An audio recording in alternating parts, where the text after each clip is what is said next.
Franchement, si tu es sur cette vidéo aujourd'hui, c'est pas un hasard. Dans quelques secondes, je vais te révéler des infos exclusives sur l'Afrique et le mode que personne d'autre n'ose dire, mais seulement si tu restes jusqu'à la fin.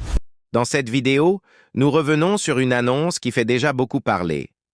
Ahua Don Melo se présente officiellement aux prochaines élections. Une décision qui surprend certains, en enthousiasme d'autres, et soulève de nombreuses interrogations dans l'opinion publique. Quelles sont les véritables raisons derrière cette initiative? Ambition personnelle, vision nouvelle pour le pays, stratégie politique ou réponse à l'appel de ses partisans?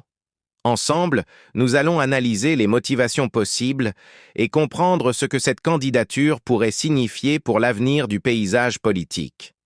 Restez jusqu'à la fin pour tout savoir. N'oubliez pas de liker, de vous abonner à la chaîne et d'activer la cloche de notification pour ne rien rater de nos prochaines actualités. Docteur Kamena, comment vous analysez cette annonce de candidature de Dr Ahua Don Melo?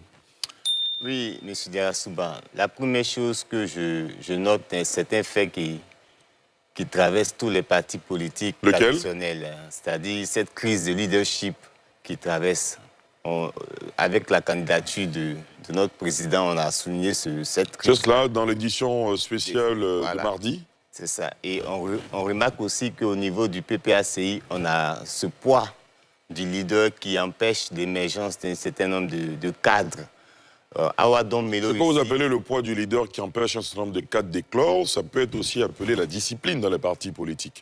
Oh, mais la discipline dans les partis politiques, ça prépare la relève, le succès, la relève. Donc c'est sur ça que je veux axer mon analyse. C'est-à-dire que lorsque le leader a déployé un certain nombre de charisme, un certain nombre d'opinions, de culture politique qui transmet à tous ceux qui le suivent, dans le but d'assurer non seulement son héritage politique, mais également de préserver son appareil politique, c'est-à-dire le parti. Donc, or, ce qui est en train de se jouer actuellement, c'est que on note que Ahua Don Melo n'a pas pris cette décision parce qu'il voulait le prendre. Quand nous l'écoutons, il retrace son passé avec Laurent Gbagbo depuis 1983. Et même, il justifie ses sorties de temps en temps par rapport à ses convictions. Donc, il a souligné que, en tant que toutes ces convictions ont fait de lui un acteur majeur dans la défense du panafricanisme, au point où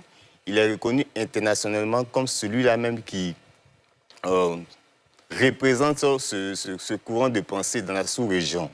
Et en observant la ligne du parti qui est de faire Gbagbo ou rien, et par précaution, comme il le dit, par précaution, il souhaite que son parti aille aux élections, mais face au refus, il y a un concept qu'il a souligné, qui a attiré notre attention. Il parle de Laurent Gbagbo qui est pris en otage par un certain nombre d'intérêts personnels. Donc, il se positionne ici comme un acteur stratégique. C'est-à-dire quoi? Il regarde la cartographie du champ politique actuellement où le RHDP s'est positionné comme un parti qui a une assise au niveau national et qui a déployé sa capacité à affaiblir entre griffes, c'est-à-dire que tellement puissant que sa capacité à affaiblir l'opposition. Et la candidature même du président le montre, c'est-à-dire qu'en déclarant sa candidature en dépit des contestations, il montre ici, le RHDP montre ici sa capacité à être légitime sur l'espace. Très bien. Donc, terminez. Je voulais souligner, c'est qu'en se positionnant de cette manière en tant qu'acteur stratégique, il met en évidence un élément, c'est-à-dire quoi? Il tire à son avantage tous les acteurs qui pensent le courant panafricaniste. Parce que lorsqu'on regarde le champ politique ivoirien, c'est le seul parti qui s'est positionné comme étant le parti qui fait l'émergence du courant panafricaniste. Or, Ahua Don Melo, c'est celui-là qui représente ce parti-là. Alors, il n'a pas abandonné en griffe. Il a dit « Je suis Laurent Gbagbo ». C'est-à-dire que si vous voulez retrouver les idéologies de Laurent Gbagbo, il transmet exactement ces idéologies-là. Donc, il n'est pas en contradiction avec la vision, mais il est en contradiction avec la posture du avec parti. la stratégie en vue de actuellement. l'élection de 2025. Voilà, donc c'est un acteur stratégique qui ne veut pas disparaître. Je ne connais pas exactement son âge, mais si on rentre dans cette posture où c'est Gbagbo ou rien, où on souhaite peut-être que, on ne sait pas si le président Gbagbo est candidat et qu'il a un autre mandat, du point de vue de l'âge, ça sera certainement son dernier mandat. Mais est-ce que les opportunités autres politiques pourront s'offrir à Awa Don Melo de pouvoir... C'est une grande question. Voilà. Très bien. Actuellement, il saisit tout cet ensemble-là pour se positionner parce qu'il a quand même une légitimité en parcourant tout l'espace national et international. Le mot est lâché, se positionner. Landry Couillot, c'est une stratégie pour se positionner selon vous, parce que finalement, à 2 mois et quelques jours de la présidentielle d'octobre prochain, quelles peuvent être les chances d'Awa Don Melo de remporter cette élection? Ali, le vice-président de l'Alliance des BRICS pour l'Afrique, compagnon du président Laurent Gbagbo, ayant eu donc à le rencontrer et avoir conçu, parce que c'est lui qui le dit, avoir conçu la matrice de la gauche ivoirienne d'expression FPI. C'est lui qui dit avoir été à la rédaction des statuts du PPACI, donc de la renaissance de la gauche à travers ce parti-là, n'est pas un simple collaborateur ou l'ancien collaborateur. Ce propos méprisant ne peut en aucun cas réécrire l'histoire.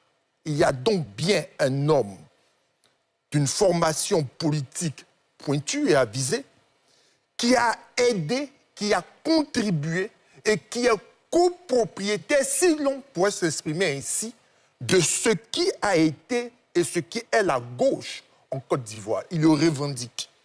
Et c'est donc à juste titre, et au regard de ce qu'il est et ce qu'il a contribué à faire, qu'il ne sort pas du PPACI et qu'il dit et qu'il prétend et qu'il se prévaut d'une candidature de précaution. Précaution par rapport à qui et par rapport à quoi? Mais une précaution par rapport au peuple de gauche, à l'offre de gauche. Une précaution par rapport à ce que la gauche peut représenter ou doit pouvoir représenter dans une démocratie pratiquement écrasée dans l'expression de l'exercice du pouvoir ou dans l'opposition par la droite ivoirienne. Considérez qu'en 65 ans d'indépendance, la gauche ivoirienne n'a connu que 10 ans. 10 ans qui ont débuté 10 ans de gouvernance, vous voulez dire. De manière calamiteuse selon les propos de Laurent Gbagbo et qui se sont achevés de manière catastrophique. Interrogez les Ivoiriens, en dépit de ce que certains auraient comme affection, attachement à cette gauche, les résultats qui en ressortent ne sont pas flatteurs. Cet homme-là comprend bien qu'une politique de chaises vides qui apparaît être vraisemblable du fait que M. Laurent Gbagbo n'est pas sur la liste électorale, plongerait la gauche dans des conditions les plus difficiles pour les 5 prochaines années. Il faut donc pouvoir, non pas faire une candidature juste pour prendre date, mais comme il le dit, une candidature qui permettrait à tous ceux qui se sont fâchés, qui n'ont plus reconnu en l'expression Gbagbo ou rien, la gauche telle qu'ils l'ont aimé, embrassé et épousé, de venir se rallier à lui afin de pouvoir proposer aux Ivoiriens et à la démocratie en Côte d'Ivoire qu'il y a toujours une école de gauche, toujours une offre de gauche en capacité d'apporter quelque chose de significatif. Sa candidature, elle est salutaire. Sa candidature, elle est nécessaire. Salutaire, nécessaire selon vous, mais selon une partie de l'opinion Guillaume Bateau, on estime que la candidature d'Awa Don Melo vient fragiliser davantage le PPACI, un parti qui est en proie à beaucoup de difficultés. Oui, donc ce n'est pas Don Melo qui fragilise. Le PPACI, aujourd'hui, une machine en pièces détachées. On est obligé de le reconnaître.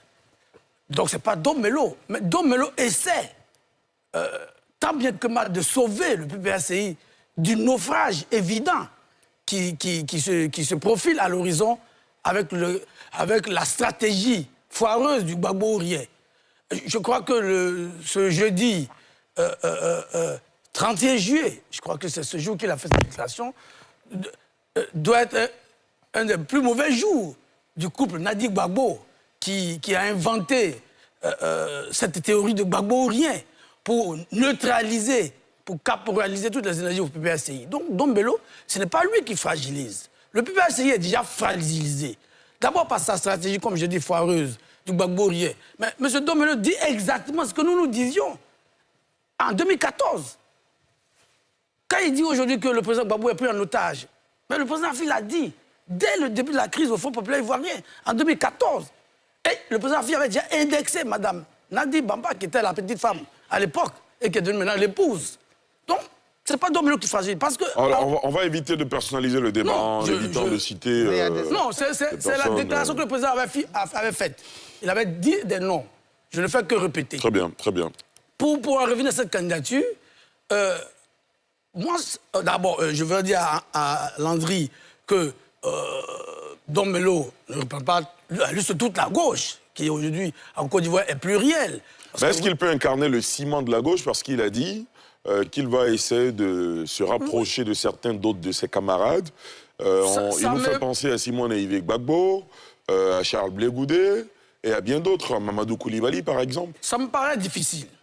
Ça me paraît difficile, même s'il faut saluer la démarche quand même constructive, parce que c'est la première fois, c'est le seul cas du PPACI qui a ce discours de rassemblement à gauche. Ah, parce que le PPACI, sa culture est dans l'exclusion des autres, est dans l'anathème pour les autres. Donc, il faut saluer sa posture de rassemblement. Ça me paraît difficile parce que, d'abord, le temps est court. Ensuite, comment rassembler Simone Gbagbo, Afi, qui est un socio-démocrate, Mamadou Koulibaly, qui est plutôt un libéral de gauche, et lui-même, qui est à gauche de la gauche, parce qu'il a dit lui-même, il se définit comme un démocrate, socialiste, issu du communisme. Et quand on voit ces prises de position, elles sont très à gauche. Bon, moi, je vous ai dit ici plusieurs fois que le PPACI n'est pas un parti de gauche, c'est un parti d'extrême droite. Mais ça, c'est un autre débat.